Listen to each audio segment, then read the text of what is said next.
right, looks like everybody's pretty much in. Welcome to the Killer Portfolio or Portfolio Killer Talk.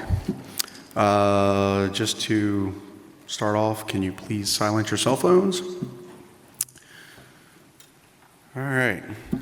So today we're going to be talking about portfolios and the practices that we use to evaluate them and the best way for people who are looking to get in the industry to get in. My name is Greg Foertsch. I'm a senior art director at Firaxis. We have some extra guests here. You want me to start? Yeah, Shawn. I'm Wyeth Johnson. I'm a tech art lead at Epic. I've also been a lead artist and an art director at Epic, and have been there for about 11 years. And we just shipped Robo Recall.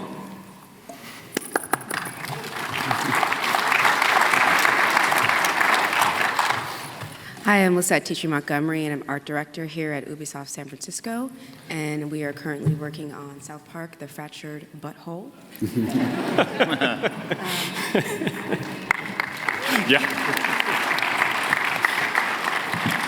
Shawn Robertson, I'm art director at Ghost Story Games, previously animation director at Irrational, and I wish our game had the word butthole in it, but no such luck. I'm Gavin Goulden. I'm the lead character artist at Insomniac Games, working on Spider-Man. Before that was Sunset Overdrive. Awesome. All right, so just also to remind you guys, after we're done, 1:30 to 4:30 down the hall, we're going to be doing portfolio reviews. We've got a whole nother crew of art directors as well to help with that. So if you're interested in getting some time and getting some advice on your portfolio, please come by and see us. All right, so let's start with your origin stories. How did you guys stumble into this career? Oh gosh, I guess I'll start. I got kind of lucky. I'd started in graphic design, and I had, and this is probably a good story just because you can get in from any which random way. And that's something interesting and kind of unique about our industry. But I was a graphic designer, and I had just volunteered to test a local game. I was in Dallas at the time. I wrote a local developer and said, hey, do you need anybody to come in and play your game and test? They said, sure, why not? Out of 300 some people who had emailed at that point, they picked me. I just got lucky or wrote a good email. And then once I was there, I had just made an impression on the people at the company. And they were curious, what do you do? You know, outside of coming and giving your time for free to play this random game. And I showed them my portfolio, and before too long, I had a job. Totally circuitous, and this was 16, 17 years ago, so things have changed a lot. But the core philosophy of you never know what's important, I think, is the reason I tell that story, because you never know what effort and what strings you're putting out into the world that are going to be valuable, that are going to tie you back to the thing you want. So you're constantly being judged on your presentation out into the world, and you don't know which of those threads are going to come back to be valuable to you later. Great. I actually got into the industry somewhat by accident. I was actually inspired by Pixar, and then I was looking for an in to the film industry. So I graduated from school in Miami, and I quickly realized that there were no jobs in Florida for me at the time. So I moved to California with my suitcase and the workstation I built by myself, and I was lucky enough my portfolio got me a job within the first month. So I started with my first PS2 project as a character artist.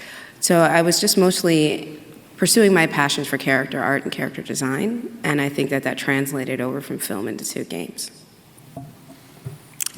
I went to Ringling School of Art and Design and graduated with an illustration degree, thinking I was going to change the world with my editorial illustrations. And when that didn't happen, I was lucky enough to get an internship at the old phone company 9X Science and Technology, where they helped me bridge the gap between all of the traditional art that I had learned in moving over into the digital side. Once I was comfortable with the digital platform, I moved over to a small children's edutainment company doing like 8-bit like story, like you know, click the page and turn the page stories. All the while really at home working on my real portfolio, going home every night and just grinding, and finally getting my big break at Looking Glass Studios, working on one of their flight simulators. So way back, I thought the only way to get into the games industry was to be a fine artist. And I was a terrible fine artist, and I didn't get into fine art school. So after crushing Rejection, I ended up going to game art school. I dropped out, which I might not recommend to the room, but it kind of worked out. So dropped out, moved across the country, ended up doing contract UI work while doing some just day jobs. And sort of like Shawn, I just ended up grinding away on my character art portfolio, got into some indie companies, and then moved on to the bigger ones. Seems like the story one is... thing I'd like to add to that is that I've worked with 2 other artists that I consider really high caliber. One was in pre-med and dropped out of pre-med, and again, self-taught and really just grinded away. And another guy came straight out of airline industry, he was a legit airline pilot, and he is just working on his portfolio, and he went straight from airline pilot onto working as an artist on BioShock. So there are many different paths. Yeah. I've worked with some great architects turned level designers. Yeah, that's a common thread. A lot of architects and people who learn CAD who sort of transferred in. Mm-hmm. All right, so this is the one that always comes up. We always hear you've got to have 5 pieces, 10 pieces, 30, whatever it is in your portfolio. There's always somebody putting a magic number on what people expect in a portfolio. What do you guys think about that? I'll start. I think the best number is take whatever you have, divide it in half, and subtract 2. That's the correct number for a portfolio.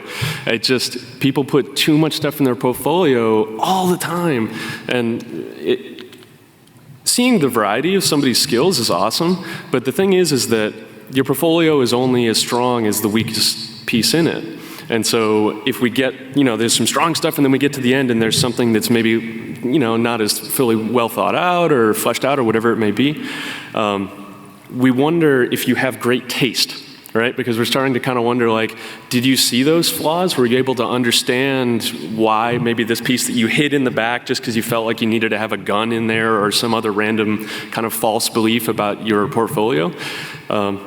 We start to question whether or not you're bringing that same quality bar to all your pieces. So if you could get somebody who's not you to look at them, give you some advice on the fidelity of the stuff that you're doing, be really, really critical, and then if you feel like something is weaker, cull it from the herd, get it out of there, your whole portfolio is going to be better. We've hired people at Epic that had 3 pieces in their portfolio. A junior artist that made 3 amazing environments and took 3 screenshots each, and we hired them. Yeah, I would definitely stress quality over quantity. I think what you first have to ask yourself is what kind of games you want to make. Because I think one of the biggest traps is trying to do all the styles in your portfolio. I think that is sort of spreading yourself a little thin, and it's also muting your voice. So I would sort of approach it from what kind of games do I want to make, what kind of art do I want to make, what kind of voice do I want to make, and what kind of position do I want to fill? Because we're most likely looking for a very particular position and a very particular set of skills, and we're not looking for the jack of all trades. Maybe small studios are looking for that, but mostly we're looking for someone who can come in and hit the ground running and do one thing very well. Awesome.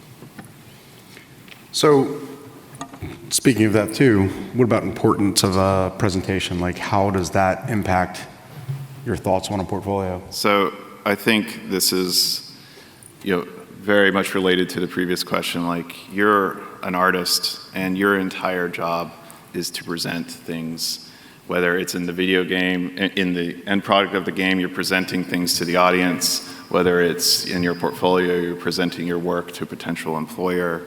It's all about the presentation. Part of that presentation is the quality of the art that's in your portfolio. It's also how you present it.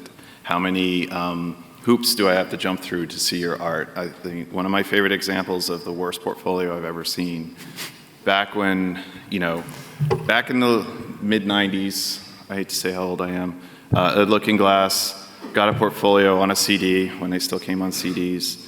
And I was supposed to open a CD and put it in the computer, and it was all tied up.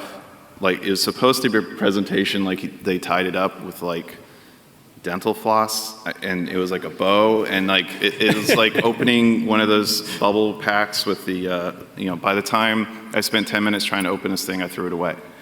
So that presentation completely worked against like what you really want is get me to your images and show me what you have and present them in a clean and simple way.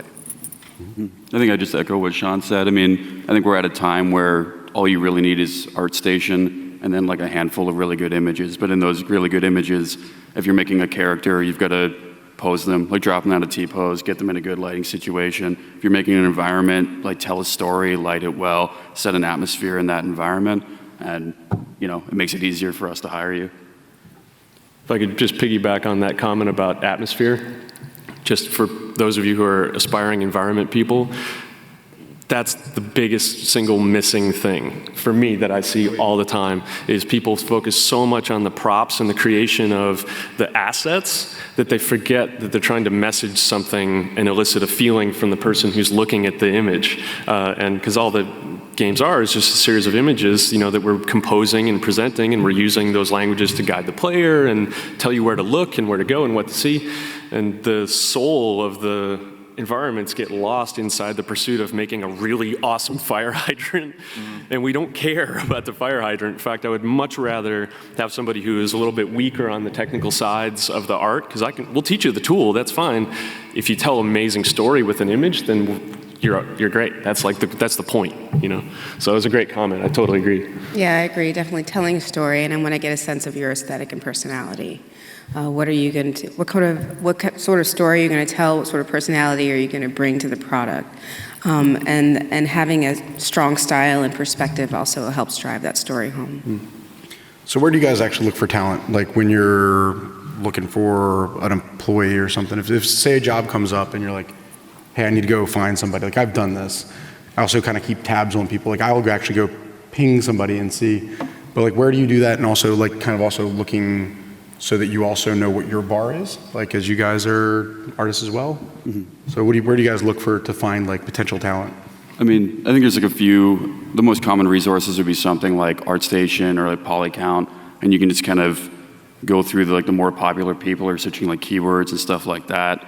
Then beyond that, it's also building a network. Like as some of you might know, I love the attention of Twitter, so I'm just an active like social media guy. And through that, like I'm building connections with like artists like of different disciplines and stuff like that. So when a spot opens up, I have it in my head because I was just talking to this person online. I was just talking about a game that I'm playing or something, right? So, you know, I can kind of see the work that they're doing through like social media, like beyond just I think Twitter is a really interesting thing. It's like ArtStation and, you know, PolyCount, those are like easy go-tos, but I don't think enough people think about, you know, Twitter as a vehicle. It's a resume you're sending out with every image you may send. Just make sure you send good ones, but like that's a good point. Yeah, I mean, with your social media, I think I said this like last year too, but you're effectively managing yourself as a brand. So if you have Twitter or Instagram or your own like art Facebook account or something, you're facing your audience and kind of showing your work, and people are watching, you know, and it can lead into opportunities for jobs or just contract gigs. Sometimes the people that I'm really attracted to are people who are intrinsically driven toward being teachers as well as having talent. That's super appealing, especially for the field that I'm in now, which is kind of more the technical art side, where there are a lot of big unanswered questions, and it's a confusing mismatch of art and technology. And so that can be an appealing thing too. If I see people who keep bubbling up by answering threads on forums and providing tutorials and putting out, hey, I have good taste and I'm talented, and here's something I know that maybe you don't, that can, for me anyway, that can be really powerful. Yeah, I think I come across talent in a similar way. Besides using my network of people that I know, I'm also looking on social media. So it's really important what kind of voice you have when you're on social media.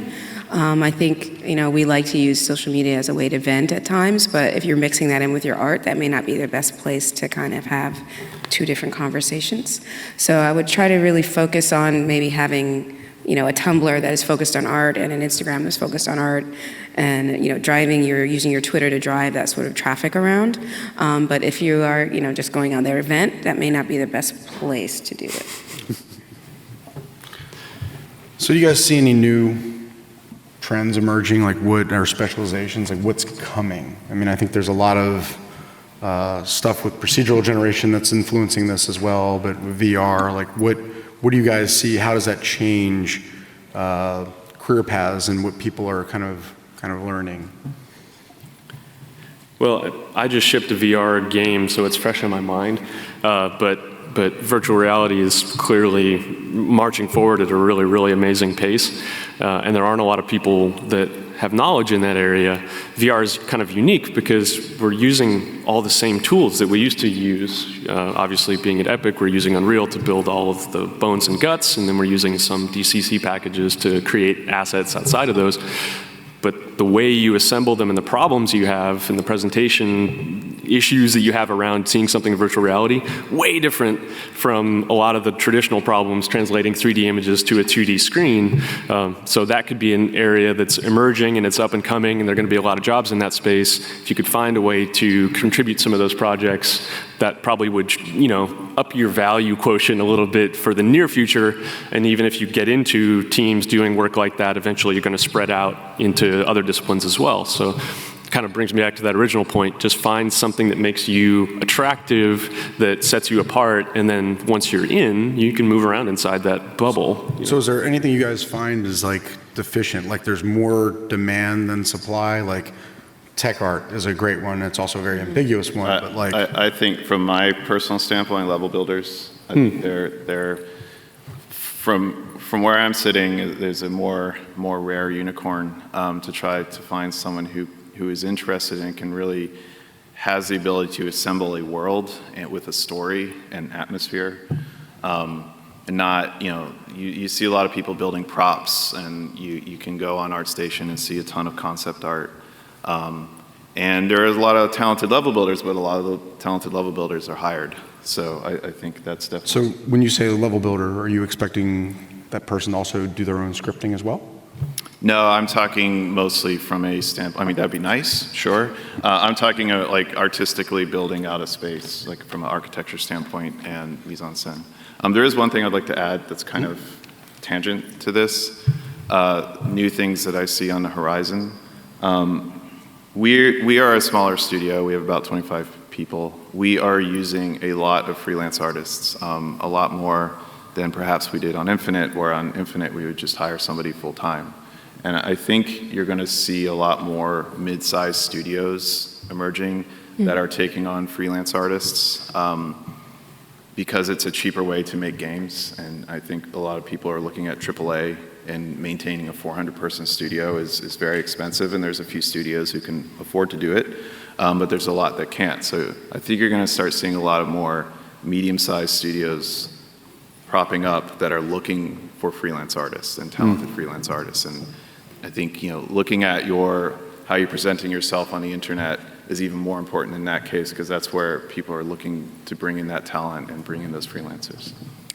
I think working on a project like South Park, we ran into sort of a bit of a disconnect in this industry when we were looking for talent, especially when we were looking for animators.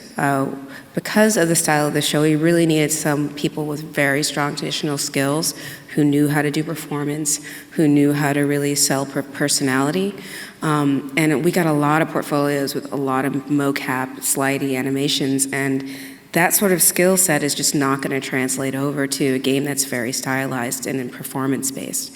So we had a really hard time finding talent for animation that could actually do that strong hand keyed. I think the schools are really pushing mocap, motion builder, you know, very like procedural animation, but on the other side, these very stylized personality-based games, we're starving for animators who really know how to do performance-based animation. Super quickly, I'll just add, if you want to be guaranteed a job in the game industry, learn visual effects. Yeah. There are VFX zero artists. effects artists available. And probably UI as well. And I was just about to add UI to that. UI, VFX, and tech art, they're incredibly hard to learn. They're tough to master, but you will get hired if you are any good. I would say definitely anyone who can come in with some technical ability is also going to kind of come up ahead. So if you can write tools and scripts, if you're really strong at VFX and doing dynamics, writing expressions, anything we can do to kind of push the tech forward and improve efficiency, we're going to be looking for people who can help out with that. So moving on, what workflows, this is probably an easy question, but it may not be an easy question, it's probably fairly simple. What workflows or common pipelines do you expect applicants to actually have? Like, what are some of the contemporary standards? I think there may actually be some more standard things that are just now very common over the past couple of years, especially when it comes to materials that we kind of expect. Yeah, I mean, I think the most obvious answer is going to be substance, like learning a material authoring tool versus painting, like hand painting textures or doing it the old school way or something like that. But I think the key thing to keep in mind isn't necessarily the program that you're learning, it's the methodology behind why you're doing it, and you're trying to make things more consistent so they render more properly. You're reducing like tedious workflow, so you're not hand painting a spec texture anymore. It's there because it's part of your material palette. Yeah, I think that'd be the most upcoming thing from my perspective. Maybe one thing I would add is generally we don't care that much what tool you know. Yeah. And that's something maybe I should just touch on for 1 second, which is I think I see a lot of students who hyper-emphasize, okay, I know Max, I know Modo, I can do simulations in Houdini, I know Unreal, I know Unity, I know this, I know that. None of that matters at all. I don't care. I don't even wish to see it on the resume. I truly don't care. If you're talented, I will teach you a tool in 3 months. Any tool. So I would much rather see your taste level and the expression of mastery as an artist or as a designer, an animator, whatever that may be. I don't care what tools you know. That being said, there are a couple of advantageous things like common game engine, Substance, the main modeling packages. Those are good to know. Yeah, and I think I second that for sure. The thing with that too is that you're looking at concepts, right? Like you're looking at how does Substance work and understanding that workflow more so than which buttons you click. Totally. Right? And I think that's the takeaway when it comes to the software packages and understanding those workflows and how they'll probably evolve over the next couple of years in particular. And frankly, all the different packages work together so well now anyway that it's not an issue. Yeah. Yeah, I would definitely emphasize not focusing so much on tools unless you are actually trying to get into tool development and tech art. But I keep stressing this with my artists and that I train and in my studio, that the computer is just a tool like a pencil or a pen. So it's really the artistry, all of your skills, all of your talent that's going to come through, and the tools are just an avenue for that. So, people really get focused on learning one particular program, or I'm going to do this really high-res, amazing ZBrush model, but if you can't translate that into something I can use in a game engine, then it's just a pretty set piece. It's not going to be something that we can actually move around and work with a decent frame rate and a performance that's going to actually make gameplay fun. So less tools, more talent. That's a perfect segue to the next question. Do you guys expect to see content in engine now? Like, I know years ago it was like, hey, here's my awesome ZBrush sculpt with, whatever, how many millions and billions of polygons. Now, is that really still applicable? What are your expectations when you see it?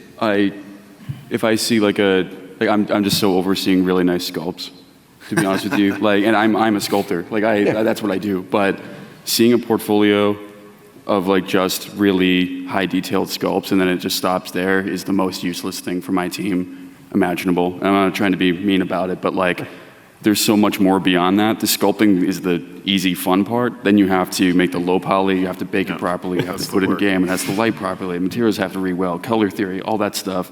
And you don't have to, as much as I love Unreal, you don't have to put it in Unreal. You don't have to learn shader networks and stuff like that. You can use Marmoset. There's plenty of great tools that make it easy to show something in context. How dare you? Sir? You son of a... I said I loved it, though. I loved it. You can use Marmoset, it's fine. But yeah, just their game development goes beyond sculpts, and I know that it's fun, but yeah, you gotta go further. Sculpts still have a place, obviously, right? Yeah. But where they used to be the pinnacle of your piece. Yeah. But it's they're the dressing now. Yeah, it's the fun part. It's kind of like concept art, 90% of that is sketching, and then you have the nice, beautifully rendered thing, right? And it's everybody wants to do the nice, beautifully rendered thing, but the reality is your job is actually making a game model. It's making something that a team works with. It's not, getting front row on ZBrush Central. The boring hard part is the job. Yeah. Yeah. It's the job. It's 90% of your day is the boring hard stuff. It's the UVs that you hate, and it's the low poly and the optimization and making the LEDs and getting the materials right and all that other stuff. That's the job.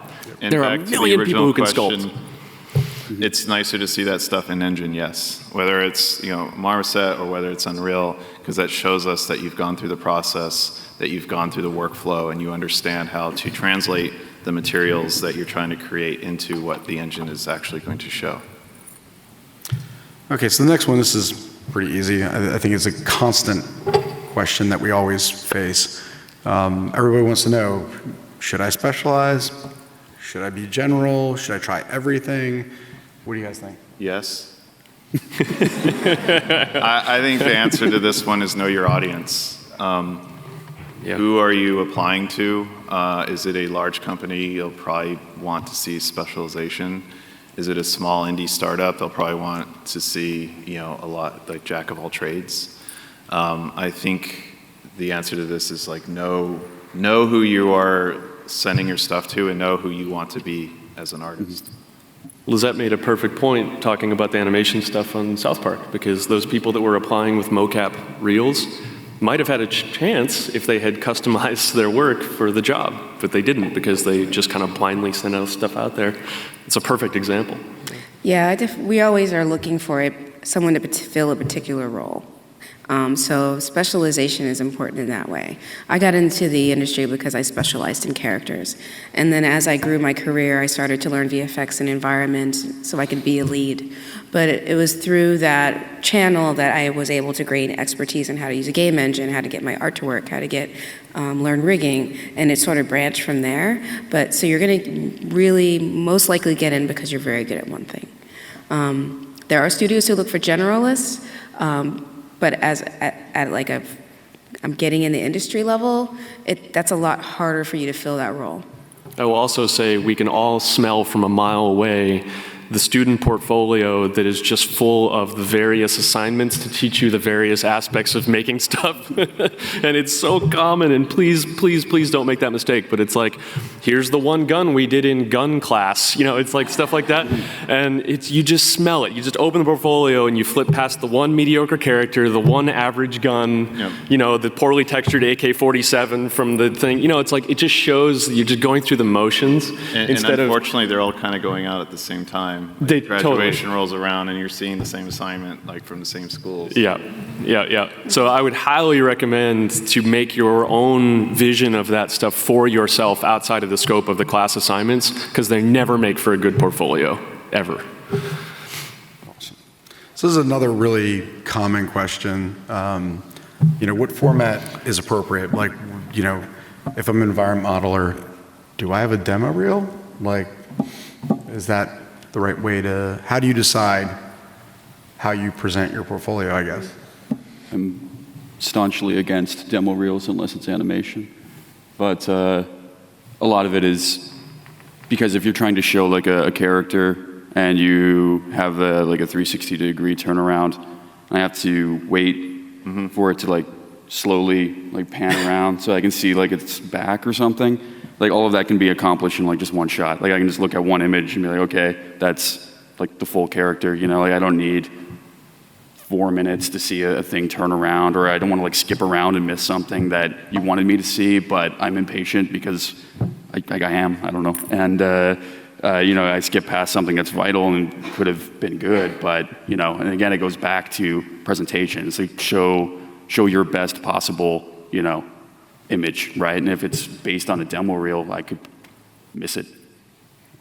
I think that surprises a lot of people, because I hear a lot of professors and stuff in the game programs constantly pushing the video reels, and we all hate them. But it's really common. People, they bring their characters with turnarounds, and they have big, crazy, spline-blazed, I'm going to get sick watching your fly-through video thing, and none of us want it. Yep. So, couldn't agree more. Really enjoy your music choice, too. Yeah, I have also to say, fair. I turn off the music most of the time. Oh, yeah. Unless you're actually animating the dialogue, and I need to understand that you're hitting the points and selling the personality. So, yeah, I don't spend an entire week composing a song because most likely I'm going to turn it off so I can actually just focus on the content that you're creating. Yeah, you don't get extra points for choosing like Tom Waits instead of a techno song. And I think for modelers, images and stills are fine. You don't have to do the 3D turnaround. I do enjoy like new techniques that they're using, like Sketchfab, where you can upload a model and I can rotate it around and take a look at it. It's pretty cool, as long as it's not a billion polys and I have to wait 10 minutes for it to load. So you have to think about the art director on the other side. Like I've got 20 portfolio reviews to go through in an hour, maybe hour and a half between all the meetings and the scheduling and all the planning that I have to do. So I want to get in, get out, understand what you're about, and then if I think you're talented, I want to call you back immediately. I don't want to have to wait 5 minutes for your model to load. I don't want to have to wait 10 minutes through your video because I just don't have that time. So I'd like to add to that, the being respectful of our time, I think also goes back to the presentation, a clean and quick presentation.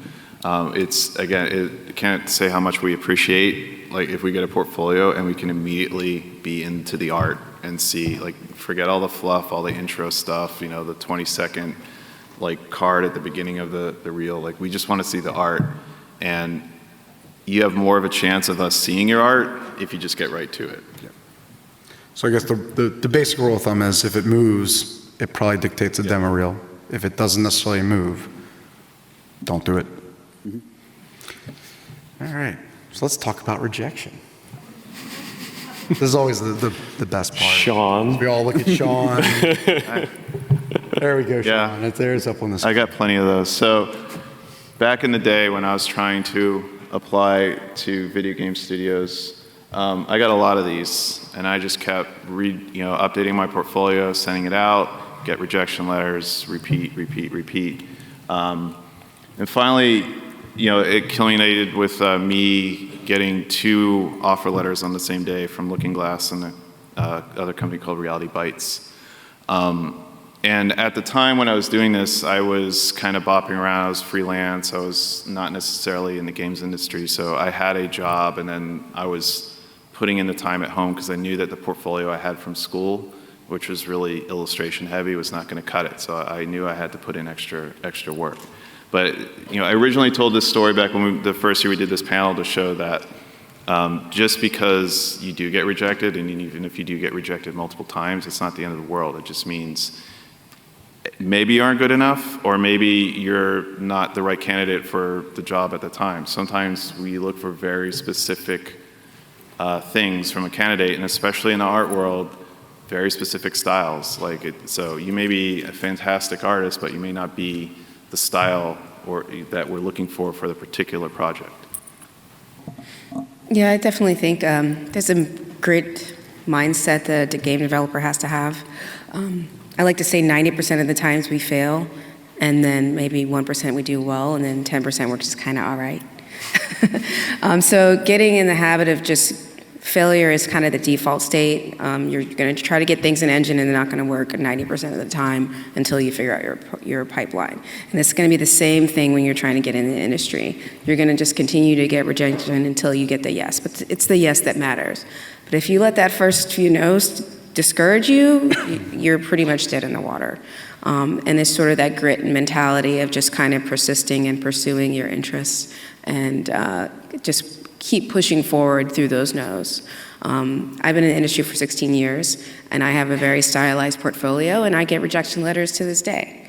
And it's just sort of, I'm not the right fit for every position, and that's okay. Shawn loves that we show his rejection letter, by the way.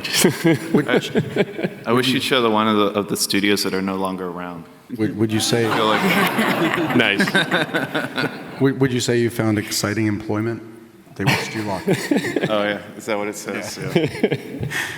All right. So what are some avenues that can help get somebody in the industry? So if your portfolio isn't ready for Epic or for Ubisoft or whatever, what are some avenues that people can pursue that exist now that may not have existed 15 years ago to help people find their way in?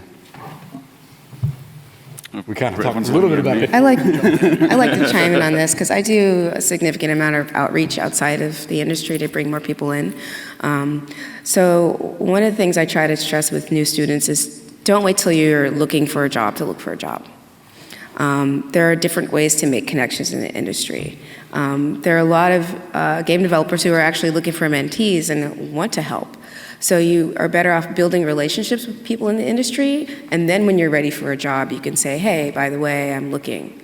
That way you're not just coming up with the give me a job, give me money sort of stress, because you may not be ready, and it's a different relationship than building a relationship with someone over time. Yeah, it's great advice. Also, you're not going to come at it with that sense of kind of desperation. Yeah. You're going to come at it with a little bit more of a quiet, learning style confidence, and that for somebody on the hiring end, that's really appealing. That you can smell that confidence and that kind of satisfaction in your trajectory, and that you're trying and you're slowly growing. Like you can just smell that, you know. Yeah, and you're giving someone on the other side an opportunity to get to know you, and it's not just about gimme, gimme. And see you grow over time. If that's you starting that relationship early, you may not be ready, but if you're showing your portfolio and showing artwork and it's out there and we see that it's steadily getting better and better and you're improving and you're putting in the hard work, that's also helpful for us. Yeah, I mean, if you just sit in like your room, like making art or whatever, and never show anybody, no one's ever gonna know who you are, you know? So if, you make contacts, show your work often, plant the seeds for like future jobs. Yeah. So that kind of also goes, like, you think freelance, you kind of touched on that as well. Yeah. Right? And I think more companies are actually going to individual freelance artists, and then we are, as opposed to outsourcing houses, and so we're partnering with individuals. So I think that also is an avenue in. Going back to that, like, what are some qualities that, since you were just talking about doing it extensively, and so were you, what do you look for? The individual artist definitely appeals to me more. I mean, we've used outsourcing houses in the past. The problem with outsourcing houses is that you kind of have to be like, I know who your good artists are, and I know who your mediocre artists are, and I know we're hiring the outsourcing house, but I want this person and this person on the project, not these people. And as an outsourcing house, you're always, having that conversation with, like, I want this person, not this person, as opposed to if I just go to an individual, I'm hiring that person because of their portfolio, and I like their work, and I think they're strong, so I can deal directly with them. But beyond their portfolio, like, what is it you're looking for? Like, Well, first of all, you want someone that's going to show up virtually, not in the office, but if they're working remotely, that they're going to put in the work, and there's a lot of trust to be put in. If I'm hiring you and you're in a different country or you're on a different coast than me. So we need to know, mostly through communication and just how the beginnings of the project go, that you're going to put in the work and that you're going to take direction, that you're going to listen and you communicate with us. Things happen, like, as far as communication goes, it's great. It's like, hey, I can't deliver this because I'm down with the flu, so I'm going to be out for like 3 days. Little things like that let us know, because these are people that are not in the office, are great. Like, on top of, like, I hired this person because they have a great portfolio. This is not at all a sexy answer, but my experience is that people that are freelance, especially the individual people, need to be way more anal than normal.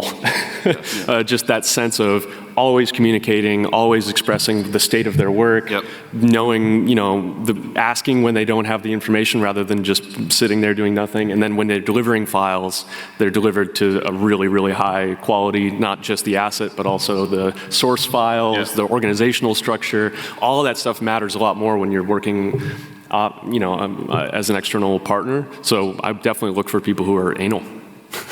Yeah, I'd say the mentality, especially when you're a freelancer, is that you are providing a service. You're not just providing art, you're providing a service. So what that means is that you're working with your client, you're communicating very rapidly, you're turning things over very quickly, you're listening to our feedback and responding to it.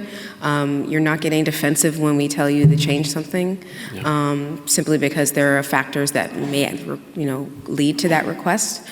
So just thinking yourself as a brand and a service rather than just an individual artist. I think that's probably like one of the bigger problems. I'm meeting a lot of like freelance artists or contract artists or whatever, is that they don't realize that they're actually a company competing against the monoliths like across the ocean or whatever, right? So you're not just a person with your Wacom and you paint stuff and people give you money. It's like you need to be professional, need to be on top of your work. Your quality speaks for future work. Like even if you're just one person, you're a company. Like you're up against bigger studios.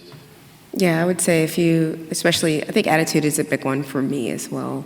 I was touched on not being defensive, but there's just a number of revisions that we're going to have to get to good. And if I'm constantly fighting the client or constantly fighting with the artist to kind of get them to get to that point, it's just so much more work to get there. And I'm less likely to hire them on the next time because I'm just trying to get the game done.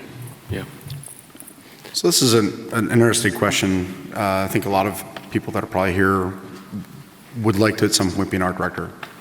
What do you guys think is expected in an art director? And of course, that'll change over the next several years, I'm sure, but what do you guys think is expected in that kind of portfolio? And it's not something that at 35 or 40 years old, you're like, hey, I'm going to be an art director. Like it's something that you probably start planning for earlier. So what do you guys think needs to be done there? I mean, again, this is one of those really subjective, like each studio is going to have a different answer. You look at a smaller company like Campo Santo, who used Ollie Moss, who had never really done games before, but he has such a striking style that he kind of fit naturally into that. Versus, if we were looking for another art director, I would be looking for someone who has shipped a lot of games, and that I'm actually looking at the end result of the titles and the experience that put together those titles for a role, because we're looking for more senior people. So that's a difficult question, I think, to answer. Like, what's the meaning of life? I don't know. I know we want to get to questions, but just to chime in really quickly, art direction is about why. It's not about pretty pictures. And so as you start thinking more in your career about, how to drive maybe to a place where you're doing some direction or some leadership, all that centers around the purpose of the art and how does it serve the goals of the project. And it's never about whether it's pretty. Pretty is a outcome of doing a good job satisfying the why. So if you can find a way to represent that in a portfolio, that's an interesting problem. It's probably a whole nother talk. But that's fundamentally what direction is. It's satisfying the master of the why. It's not pretty pictures. Yeah, I think there's a glorified view of what an art director is. Most of the time, you touch everything and own nothing. Yep. Like you are constantly communicating to artists, trying to get them to bring things up to a certain level of quality, trying to get them to understand why you're asking for a change, asking them to push forward what they would normally do to a different level. So a lot of it is communication, and a lot of it is people management skills. So you're spending less and less time making art and more time communicating. So we're down to our last slide, and while we're on this, if you guys want to get the questions sooner, feel free to start lining up at the mics, but we're going to kind of toss this one around. I think it's a nice one to end with. What is your best applicant success story? Like, is there an unusual story you've got where somebody got hired that you know about and how that worked and how that went down? Lisette, you want to do Sure. anything? I keep remembering my first intern, one of my first interns that I got on my project. His name was Chris Emerson, and I hired him because he was one of the few candidates who applied who had a really strong art portfolio and technical skills. So he came on board, and he was able to quickly create test levels with shaders so we can test our characters that we were getting from outsourcing. He would say, hey, by the way, I just wrote this tool. I didn't even ask him to do that. So for me, it was having someone who came with a little technical ability and just a lot of drive, and seeing him grow and very rapidly from being just an intern to being hired, and now he's at Sony and doing extremely well. I think it was his attitude and his mindset and his skill set, and I'm really happy I was able to bring him in and give him that chance. Cool. Early on BioShock Infinite, the first animator I hired, His name was Matt Boehm, and I believe he was a shoe salesman. And he'd been cranking on his portfolio, and he's working at Payless Shoes, and he'd gone through the animation mentor program. Now he works over at Blizzard, and he just did a talk on first-person animations in Overwatch. So Awesome. not bad for a shoe salesman. All right, let's, anybody else got anything? Let's get to some questions. We got people lined up. Let's start over here. So you guys were talking a little bit about VR earlier, and I'm a VR developer, and one of the things I'm struggling with is finding a way to effectively show that without just relying upon the first person's perspective. Yeah. Do you have any advice on how to show? Yeah, it's really hard. We struggle with that too when we're thinking about how do we take marketing shots for this stuff, how do we do it? And honestly, what we ended up doing was composing some shots using a really wide FOV and just trying to be representative of what the player would see without having this really distorted kind of foveated, view of what was going on that could induce nausea and was compressed and all the other things that can happen if you're not careful. So we ended up honestly faking it. But we were trying to do service to and elicit the same mood. So if you look at the marketing stuff that we did for the game, we're using all the same assets, the same animations and stuff. We're just presenting it in a kind of manufactured way to elicit that same feeling that you would get if you were actually in the headset. It's an unsolved problem. I don't have a perfect answer for you. All right, thank you. Awesome. Let's go over here. Hi. Firstly, I want to thank you guys for all the advice you've done so far. I really appreciate it. I've gotten a lot of inconsistent feedback from art professors and video game professors about including fan art in your portfolio. What is your guys' opinion on doing so? From our perspective, we had a few artists showing fan art from BioShock. It doesn't hurt, but it can't be your entire portfolio. It's fine if there's a piece in there that it's nice to see this person is a fan. Have they done something different, or is it just a straight up copy of a screenshot? So if it's in there, it still has to say something new and still be something that you've expressed and something unique.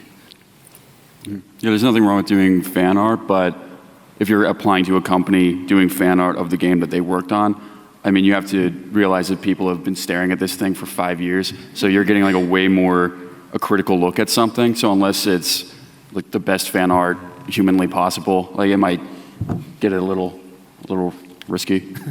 I think it's always good, like you said, to do an adaptation of it, do something where you evolve it, because then you get out of that, but you're still paying some homage to something you like. Yeah, you are opening up yourself to a certain level of scrutiny if you are applying with fan art. Yeah. So that is the double-edged sword. Right, thank you. No problem. Okay, let's go over here. Hi. Well, just real quick, I really enjoy UVing, by the way.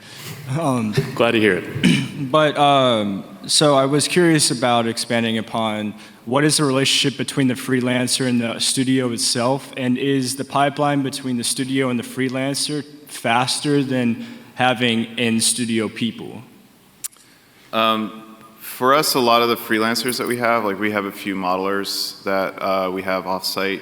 Basically, we ship them a computer that has the entire IT set it up so that Perforce is on it, the entire build is on it. They can VPN in and sync to the build. So we give them something that's ready to go, and that they're delivering their assets directly into the engine, and that's where we're going to look at them. They're not emailing us or FTP stuff. Depending on the time zone that they're in, this could be something that comes in overnight, so it's just ready for us to look at in the morning. For people that aren't as integrated, we have a few artists that aren't hyper integrated into the system like that, or concept artists. Generally, that would be a FTP or email exchange. But it really depends on how tight you want that to be. And for the modelers, we really just wanted to see the stuff right in engine so we could critique it in context in the levels that we want it to be in, and it's a much quicker turnaround.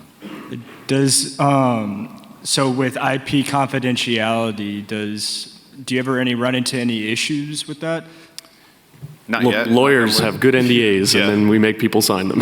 Yeah. It would probably, I don't think an illustrator, like a freelance artist would make that mistake, because I don't you probably wouldn't work in the industry again, because that's really Yeah. like I've the never seen that companies, like, you know, if you're going to betray that trust, then I don't think there's going to be Yeah. somebody else who would want to hire you. Well, not from a portray trust standpoint, but whenever you're in a studio, I'm just curious, do you have people who are there who keep y'all's servers secure, Yeah. while freelancers don't necessarily have that?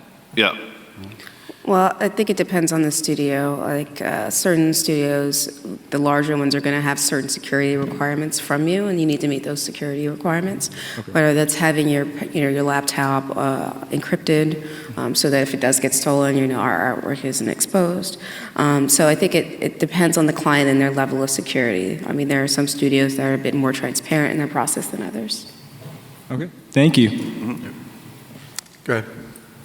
So I've been working as an art director for the last 6 months, and since I've been working that way, my portfolio has really suffered because I've been working with other people, and I'm curious, how do I get my portfolio up to speed, and can I show what I've learned about collaboration and all those other things working as an art director, and how to help my portfolio?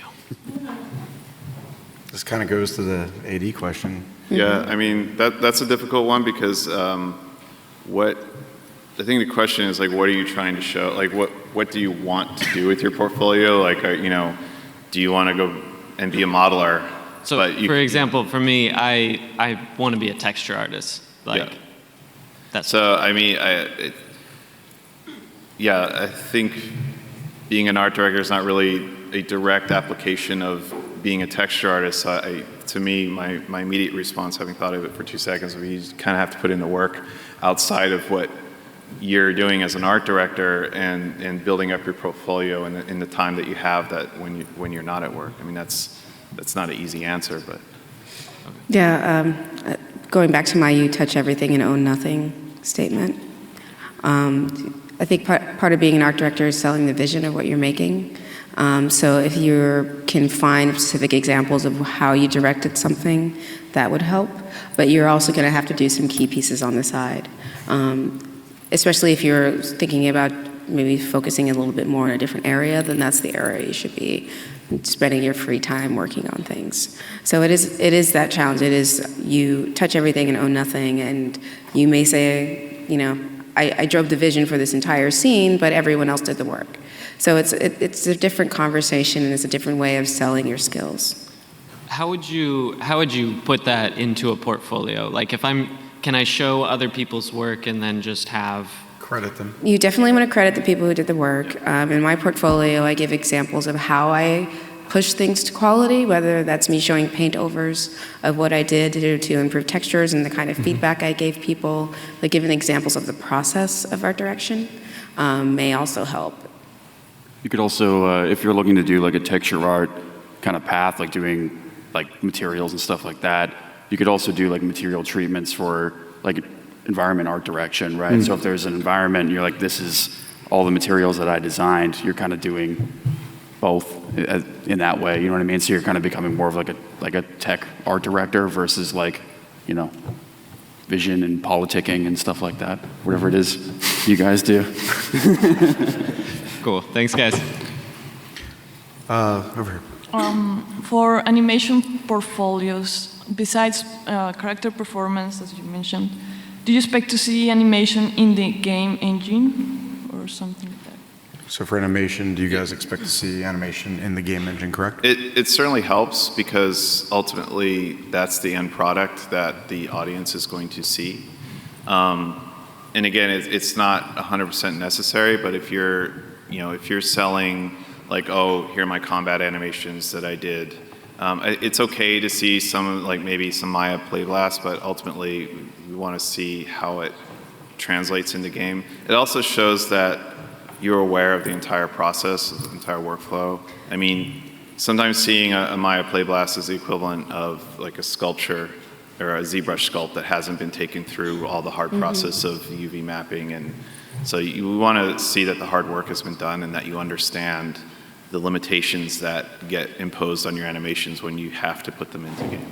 Yeah, I'd want to see how you break up animation, simply because it's great to have a strong portfolio, but there's the other side of, we may need animations broken up in a different way to get them to work with our animation system. So I want to see that you can go from run cycle to jumping over a fence to, blending between animations that are needed to a combat scene, and, maybe just showing that strung together in an engine and then calling out the separate animations as they happen will show me that you know how to kind of set up animations so that they work within an animation system. Thank you. Good. Hello. Okay, so I am a 3D generalist. I like doing a bunch of the stuff, and I would actually prefer to work at a smaller indie studio.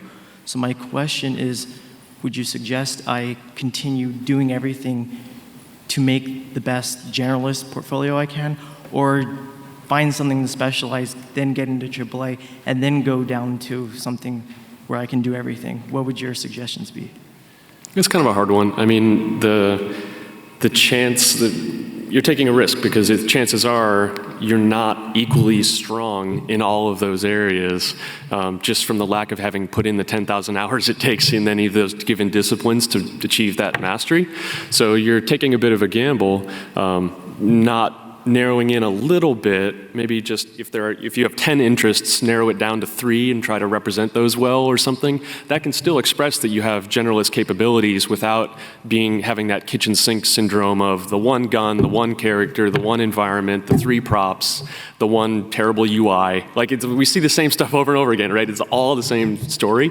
So everyone on this stage probably would have a different answer, but I kind of, if it were me, I would narrow the scope just a little to the things you really love so that you can try to express your mastery in a couple of fewer areas. And then just in the hiring process, expressed, hey, I want to be a generalist. If you really want to be a generalist, maybe it's about narrowing the scope of execution. So if you're going to do, for example, a game demo or a level with the character running around with animation systems in a level that's very well lit and textured, and possibly showing VFX, if that's what you want to show, but you're going to have to make sure that one scene is very well executed. So no pressure there, but instead of trying to do everything in separate pieces, maybe showing them together in context or telling a story and conveying an emotion. People rarely pull that off. Yeah, they do. It's very hard. There's a reason why there are game teams, not game persons. Awesome. All right, thank you. Mm-hmm. Good. Hi, I'm currently going through what Shawn's going through right now. I don't like hearing my voice. I'm an editorial illustrator. I've been working in editorial illustration for a little while, and I'm moving into concept art, particularly 2D. And I wanted to ask if you had any tips for easing that transition, basically translating the skills of generating concepts, et cetera, all that stuff that comes with that. Yeah, I mean, editorial illustration is a very specific thing. Back when I was in school, it was always like little men doing stuff, little men holding up dollar bills, and Brad Holland was like You go to king. school in the 1920s? Lab coats. I mean, there's a set of skills like being able to render a person, understanding color theory, understanding how to do a composition. Like all those things apply across the board, whether you're doing concept art or editorial. Concept art is really about getting ideas out quickly that serve the project that you're working on, and telling a story within that project. So I mean, you could argue that editorial is also telling a story, but the compositions are much more highbrow. I don't want to say highbrow. I'm losing the word. I would say fixed. Yeah, it's not as dynamic. Like in concept art, you're definitely going to have to work quicker. Yeah. You're going to have to be less in love with each drawing that you do, and be willing to do 10 drawings, throw them away to get to that one idea that you want to pitch, and you think it's going to be right for the moment. Concept art is not pretty pictures. Yeah. It's just ideas. It's in the job description, conceptualization. It has nothing to do with how pretty it is at all. Maybe I can help you answer the questions by telling you what we use concept artists for. Okay. We use concept artists to, one, at the beginning of a project, set the visual bar of what we think the vision of the game will be. So what is the story of this space? What is the personality of this character? How does this fit within this world and story? And then during production, we regularly use concept art as a language between the art team and the design team to kind of get them on the page of where we're going. So, for example, we'll use concept art to kind of envision what a combat attack or a combat sequence may look like, so that the artists and the animators know what we're going for, and the visual effects artists know what we're trying to achieve. And then we can then take that concept art, give it to those artists, and then they can get a vision for what the final goal is. So when you think about concept art, it's not, as you said, pretty pictures. It's solidifying and bringing a team unified around an idea and a concept. Guys, we're out of time, but thank you all for coming. If you guys still have questions, I'm sure we'll be around. And we're also doing the portfolio review. So, but thanks again for coming. Please be sure to fill out your reviews so we can come back and do this again next year. And good luck with everything. Thanks.